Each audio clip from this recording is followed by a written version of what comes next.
Hello student, आज के video में हम देखेंगे कि टाइप्स ऑफ अकाउंट क्या होते हैं और खातों को हम कितने प्रकार से हम बांटते हैं। क्योंकि दोहरा खाता प्रणाली के एक निश्चित नियम के अंतर्गत हम खातों को डेबिट या क्रेडिट करते हैं, इसलिए सबसे पहले उनको डेबिट या क्रेडिट करने के लिए किस खाते के क्या नियम हैं वो तो हम बाद में समझेंगे, लेकिन जो खाते किस प्रकार के होते हैं और किस खातों में कौन सी मदें आती है ये हम पहले समझने का प्रयास करेंगे। तो आइए स्टार्ट करते हैं आज का वीडियो। अगर हम टाइप ऑफ अकाउंट के बारे में चर्चा करें तो जो खाते हैं वो मूल रूप से दो प्रकार के होते हैं। यहाँ पर आप स्क्रीन में देख रहे हैं, पहला होता है व्यक्तिगत खाता जिसे हम पर्सनल अकाउंट के नाम से जानते हैं। दूसरा होता है अव्यक्तिगत खाता। कभी भी ध्यान रखेंगे कि खाते मूल रूप से दो भागों में बढ़ते हैं, एक होता है व्यक्तिगत खाता और दूसरा होता है अव्यक्तिगत खाता। किंतु बाद में अगर हम फिर से इसका वर्गीकरण करें तो अव्यक्तिगत खाता जो होता है वो जाकर फिर से दो भागों में बढ़ता है। पहला होता है वास्तविक खाता जिसे हम रियल अकाउंट के नाम से जानते हैं और दूसरा होता है अवास्तविक खाता जिसे हम नॉमिनल अकाउंट के नाम से भी जानते हैं। तो स्पष्ट है, खाते मुख्य रूप से दो प्रकार के होंगे, व्यक्तिगत खाता और अव्यक्तिगत खाता। और अव्यक्तिगत खाता फिर से कितने भागों में बढ़ता है? दो भागों में, पहला वास्तविक खाता और दूसरा अवास्तविक खाता। तो अगर हम अकाउंट के दृष्टिकोण से देखें तो कुल मिलाकर खाते तीन प्रकार के हो जाते हैं। पहला हो जाता है व्यक्तिगत खाता, दूसरा हो जाता है वास्तविक खाता और तीसरा हो जाता है अवास्तविक खाता। तो आइए हम इसे क्रमशः अलग अलग समझने का प्रयास करें। सबसे पहला जो खाता होता है वो होता है व्यक्तिगत खाता। व्यक्तिगत खाते कुल मिलाकर तीन भागों में बंटता है, जिसमें सबसे पहला भाग अगर हम कहें तो वो होता है स्वाभाविक या नेचुरल। स्वाभाविक या नेचुरल हम उन समस्त व्यक्तियों को कहते हैं जो हमारे जैसे होते हैं, जो सांस ले सकते हैं, देख सकते हैं, चल सकते हैं, बोल सकते हैं। तो ये प्रत्येक व्यक्ति जो आपके स्क्रीन में दिखाई दे रहे हैं, चाहे वो राम हो, अगर ये राम है तो ये भी चल फिर सकता है, तो व्यक्तिगत खाते के स्वाभाविक रूप में आएगा। इसी प्रकार अगर ये गीता है तो गीता भी किस खाते के अंतर्गत आएगा? व्यक्तिगत खाते के अंतर्गत आएगा, क्योंकि इसका स्वरूप किस प्रकार का है? नेचुरल। स्टूडेंट ध्यान रखेंगे, जब भी हम आगे जाकर एंट्री करते हैं तो लिखते समय हमको ध्यान रखना है, हमको पूरा लिखना है राम का खाता। अधिकांश बच्चे गलती करते हैं कि लिखते समय वो लिखते हैं राम खाता डेबिट या राम खाता क्रेडिट। तो आपको ध्यान रखना है कि आपको नाम के साथ का शब्द का उपयोग जरूर करना है। जैसे राम का खाता, गीता का खाता, मोहन का खाता। तो ये हुआ व्यक्तिगत खाते का पहला रूप जो होता है स्वाभाविक या नेचुरल। इसके बाद अगर व्यक्तिगत खाते के दूसरे रूप के बारे में चर्चा करें तो वो होता है कृत्रिम या आर्टिफिशियल, या इसी को हम कह सकते हैं बनावटी। अब होता यह कि जो जितने भी प्रकार के व्यवसाय होते हैं वो अलग अलग प्रकार के लोगों से व्यवहार करते हैं। कृत्रिम या आर्टिफिशियल के अंतर्गत ऐसी संस्थाएं शामिल होती हैं जो किसी एक्ट या अधिनियम के अंतर्गत उत्पन्न हुई हो। जैसे कि हमारे इस उदाहरण में हम ले सकते हैं बैंक, इसी में हम ले सकते हैं फर्म, इसी में हम ले सकते हैं कंपनी और इसी में हम ले सकते हैं अलग अलग संस्थाएं। जैसे आप आगे जाकर सहकारी संस्थाओं के बारे में पढ़ेंगे। तो कहने का अर्थ क्या निकला कि ऐसे समस्त पक्षकार जिनका जन्म किससे हुआ है? एक्ट या अधिनियम। जैसे बैंक का उत्पन्न जो है अधिनियम से हुआ है। फर्म अर्थात पार्टनरशिप का जन्म साझेदारी अधिनियम 1932 के अंतर्गत हुआ है। कंपनी के संबंध में बात करें तो कंपनी का जन्म हुआ है भारतीय कंपनी अधिनियम 1956 या 2013 के अनुसार। ये संस्थाएं के रूप में बात करें तो बहुत सारी जो सहकारी संस्थाएं आती हैं, इन सहकारी संस्थाओं का जन्म भी अधिनियम के अंतर्गत होता है। तो जो ऐसे समस्त फर्म जो एक्ट या अधिनियम के अंतर्गत बने हैं वो भी ठीक व्यक्ति के जैसे व्यवहार करते हैं। अंतर ये होता है कि ये न तो चल सकते हैं, न सांस ले सकते हैं और न ही बोल सकते हैं, लेकिन इनको हम व्यवहार करते समय व्यक्तिगत खाते के अंतर्गत शामिल करते हैं। तो स्पष्ट है, व्यक्तिगत खाते का पहला रूप हुआ स्वाभाविक और दूसरा रूप हुआ कृत्रिम। व्यक्तिगत खाते का जो तीसरा रूप होता है वह कहलाता है प्रतिनिधित्व करने वाला खाता, जिसे हम रिप्रेजेंटेटिव अकाउंट भी कहते हैं। प्रतिनिधित्व के अंतर्गत हम अक्सर एक शब्द का उपयोग बहुधा करते हैं, वो होता है एजेंट। एजेंट वह व्यक्ति होता है जो अपने मालिक के बदले कार्य करता है। तो व्यक्तिगत खाते के अंतर्गत भी बहुत से ऐसे खाते होते हैं जिसमें स्वयं व्यक्ति शामिल नहीं होता, बल्कि उस व्यक्ति के बदले में हम अन्य खातों को खोलते हैं। इस श्रेणी में जो मुख्य खाते हैं उनके बारे में मैं बता देता हूँ। सबसे पहला होता है अदत्त व्यय। अदत्त व्यय या इसे ही हम कहते हैं आउटस्टैंडिंग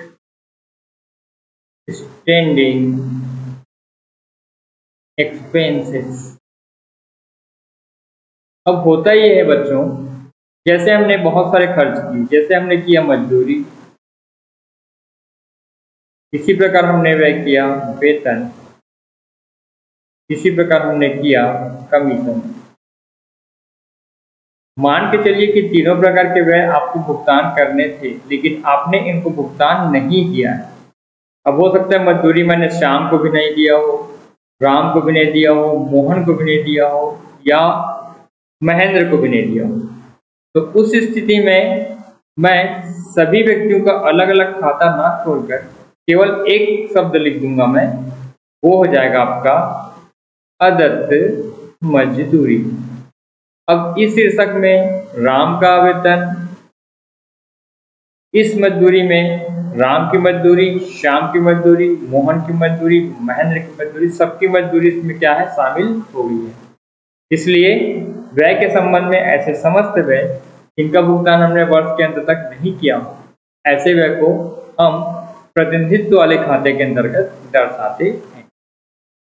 तो अभी मैंने जो बताया उसके अंतर्गत जो अदत्त व्यय है, ये व्यक्तिगत खाते के अंतर्गत प्रतिनिधित्व वाले खातों में शामिल होता है।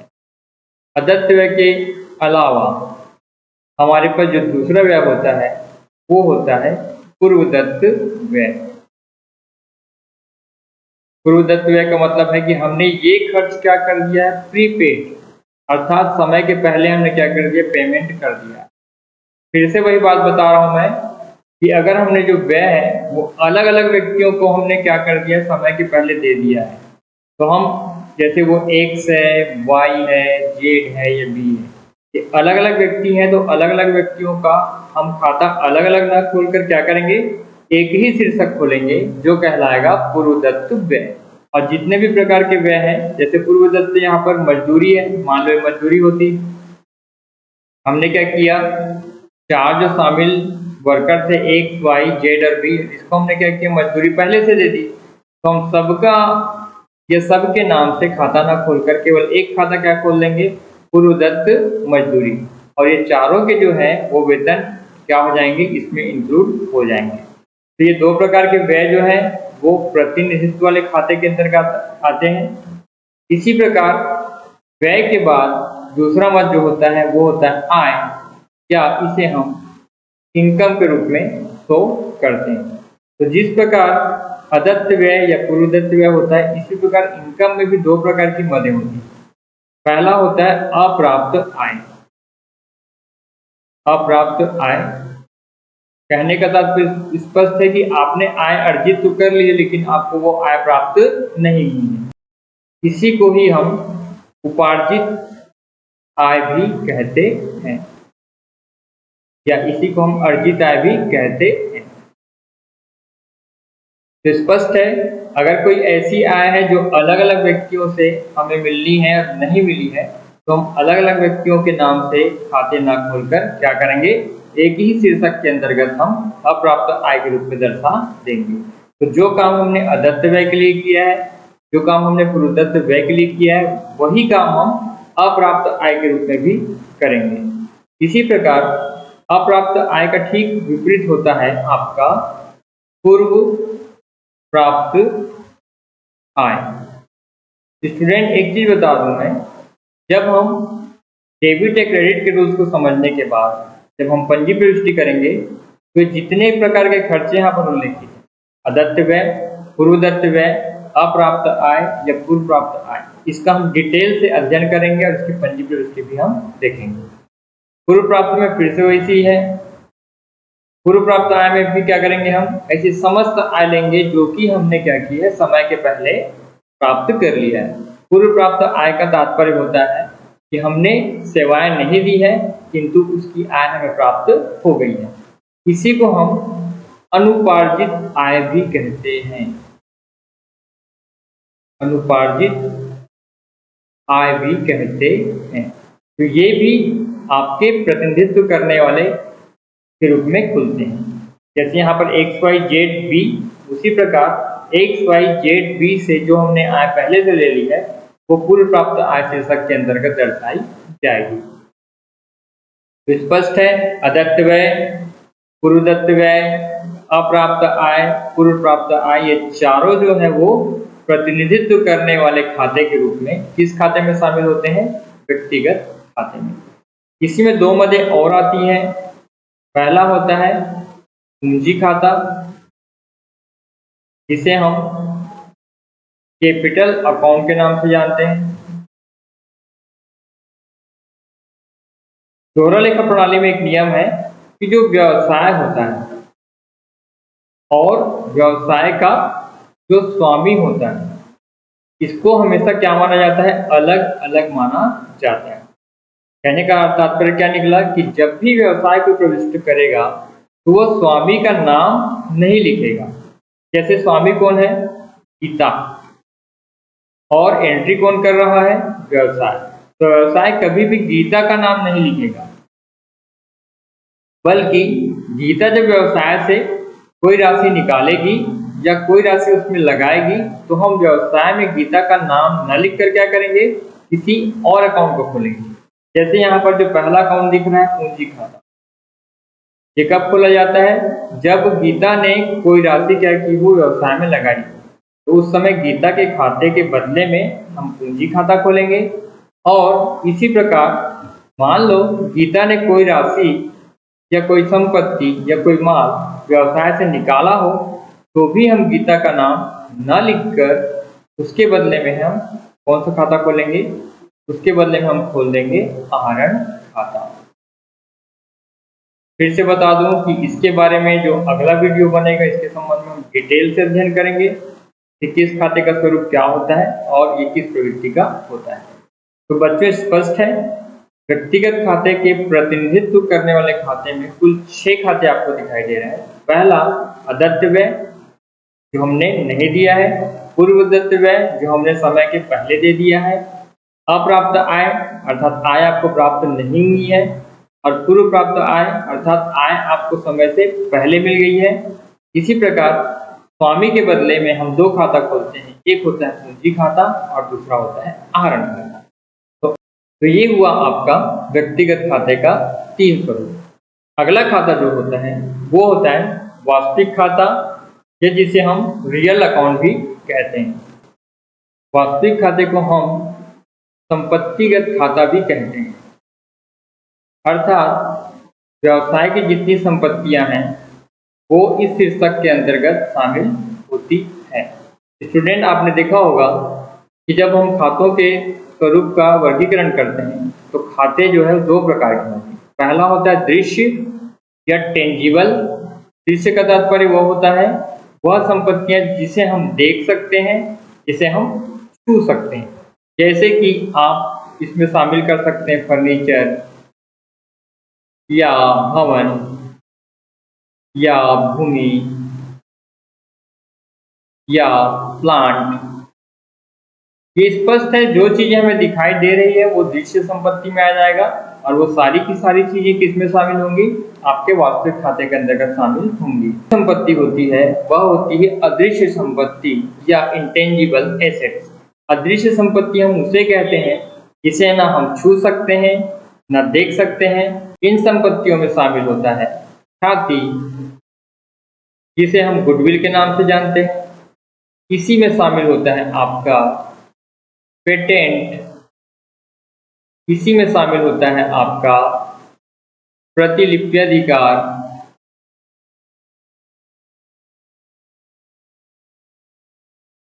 जिसे हम सामान्य शब्दों में कॉपीराइट के नाम से भी जानते हैं। स्पष्ट है, व्यवसाय की ऐसी सारी संपत्तियां जो दिखाई दे या दिखाई ना दे वो दोनों ही आपके वास्तविक खाते के अंतर्गत शामिल होती है। तो ये रहा खातों के प्रकार का दूसरा खाता। फिर से बता दूं, पहला खाता व्यक्तिगत था और दूसरा खाता आपका वास्तविक खाता है जिसे हम संपत्तिगत खाता भी कहते हैं। अब देखते हैं हम खातों का तीसरा रूप जो कहलाता है अवास्तविक खाता। मैं स्पष्ट कर दूं कि अवास्तविक खाता या नॉमिनल अकाउंट, इसे हम नाम मात्र का खाता या इसे ही हम अभिहित खाता, कई पुस्तकों में इसका उल्लेख नहीं होता तो स्टूडेंट ध्यान देंगे कि जो नाम मात्र का खाता है या अभिहित खाता है वही अवास्तविक खाते का ही उपनाम है, अर्थात दूसरा नाम है। अवास्तविक खाते के अंतर्गत हम देखें कुल मिलाकर 4 प्रकार की मदें आएंगी। सबसे पहला आता है आय, अर्थात व्यवसाय की जितनी भी आय, समस्त इनकम, चाहे वो कमीशन हो, चाहे वो ब्याज हो, या हमने किसी कंपनी में पैसा लगा कर रखा है और वहां से आपको लाभांश मिलता हो, तो ये सारी चीजें व्यवहार के रूप में जब आएंगी तो हम आय के रूप में शामिल करेंगे और आय किस में शामिल हो जाएगा, आपके अवास्तविक खाते के अंतर्गत। इसी प्रकार आय का विपरीत दूसरा मद होता है व्यय। व्यापार के जितने समस्त व्यय हैं जैसे कि वेतन, मजदूरी, भाड़ा, किराया, के जितने भी व्यय जिसे हम पेमेंट करते हैं, समझ जाइए कि वो भी आपके अवास्तविक खाते के अंतर्गत शामिल होंगे। इसके अलावा जो तीसरा मद होता है वो होता है आपका लाभ, अर्थात कोई भी व्यवसाय का उपयोग करता है क्योंकि उसे लाभ कमाना है, तो व्यवसाय में जो भी लाभ होगा वो आपके अवास्तविक खाते के अंतर्गत शामिल होगा। आगे हम पढ़ेंगे कि लाभ भी 2 प्रकार के होंगे, आयगत लाभ और पूंजीगत लाभ। इसी प्रकार लाभ का विपरीत होता है हानि। स्पष्ट है बच्चों, जितने भी प्रकार की हानि होती है, चाहे वो आकस्मिक हो, चाहे व्यापारिक हो या अन्य, समस्त हानियां आपके अवास्तविक खाते के अंतर्गत शामिल होंगी। तो जब भी हम व्यवहार करेंगे तो आपको ध्यान ये देना है कि जितने भी प्रकार के इनकम, एक्सपेंडिचर, प्रॉफिट या लॉस, जिसे हम आय, व्यय, लाभ या हानि के रूप में जानते हैं, वो अंतिम रूप से आपके अवास्तविक खाते में शामिल होंगे। तो स्पष्ट है कि हम जो भी व्यवहार करते हैं वो कहीं न कहीं या तो आपके व्यक्तिगत खाते में आएंगे, या तो वास्तविक खाते में आएंगे, या तो आपके अवास्तविक खाते में आएंगे। अंतिम रूप से हम सारांश देख लेते हैं। अंतिम रूप से 3 भागों में बंटता है। पहला होता है व्यक्तिगत खाता, और व्यक्तिगत खाते भी 3 प्रकार के मदों में बंटते हैं, जिसमें सबसे पहला होता है स्वाभाविक, जैसे हम लोग। दूसरी होती कंपनी, जो कैसे बनी, एक्ट के थ्रू। तीसरा प्रतिनिधित्व करने वाला खाता। इसी प्रकार वास्तविक खाते का हमने स्वरूप जब देखा तो ये 2 प्रकार के मदों में बंटता है। पहला होता है वो समस्त संपत्तियां जो दिखाई देती हैं, और दूसरी वे संपत्तियां जो दिखाई नहीं देती। स्पष्ट है कि सभी संपत्तियां आपके वास्तविक खाते या रियल अकाउंट के अंतर्गत शामिल होंगी, चाहे वो दिखाई दे या दिखाई न दे। इसी प्रकार अवास्तविक खाते, नाम मात्र के खाते या अभिहित खाते के अंतर्गत हम 4 प्रकार के मदों के बारे में पढ़ेंगे, जिसमें व्यय, जिसमें व्यय भी आएगा, हानि भी आएगी, लाभ भी आएगा और आय भी आएगा।